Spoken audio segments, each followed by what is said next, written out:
Velina mai ke aloha I ka aina. He wai puna, he wai e inu, he wai e mana, he wai e ola no ea.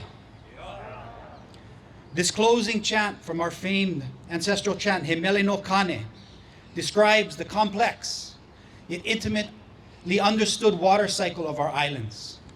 It reminds us why water rests in aquifers and springs within our aina for us to drink. This water enables us to exercise mana, the power to live, to love, and to defend. The precious life-giving waters of Kane allow life to exist on our aina. The water gives us our sovereign right to stand and defend our Hawaii. This water is precious, it's irreplaceable, and it is our duty to defend it. And let's be clear, it's not just Hawaiian culture that values water. I don't think you will find a culture in the world that doesn't respect the life-giving presence of water, of Hawaii. Water is as precious in Tokyo as it is in Standing Rock. It is as life-giving in Vienna as it is in the Halawa aquifer. Clean, fresh water is needed by families on Hawaiian homesteads, as well as families affected by Red Hill.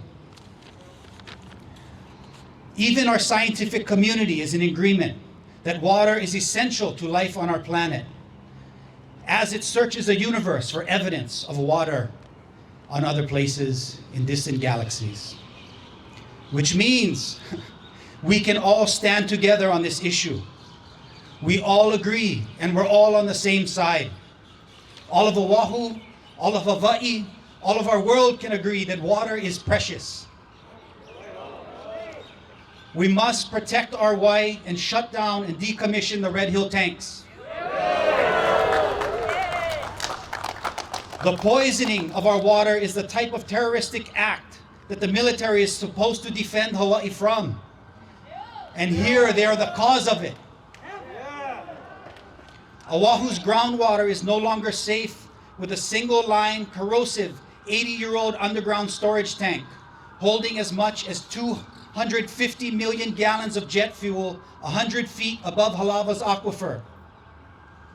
We know this, which makes the Navy's position that they have refused the order to empty tanks given by nearly of all of Hawaii's current political leadership, and that they must continue to threaten the Halawa aquifer, even as we have the most conclusive evidence that there is likely a plume of petroleum moving around the Halawa aquifer because of their negligence, and that their own service members have been made sick because of consuming this water.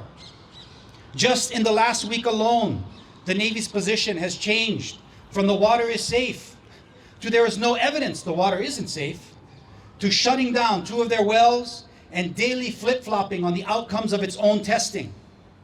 Just 2 hours ago, Hawaii Department of Health is reporting petroleum hydrocarbons at the Red Hill shaft 350 times safe drinking levels. And the Oahu Board of Water may have to permanently shut down the Halawa shaft. Let me say that again. The Halawa aquifer may be damaged irreparably for future generations. The Navy needs to be held accountable. And let's be clear, at this point the Navy cannot be trusted. As a 2-term commissioner on the Hawaii State Water Resource Management Commission, for 8 years I asked questions. And I've heard the untruths and the flip-flops many times before. So now this is a very simple issue. Do we want fresh water or fuel tanks? Do we want Kauai ola or poison water?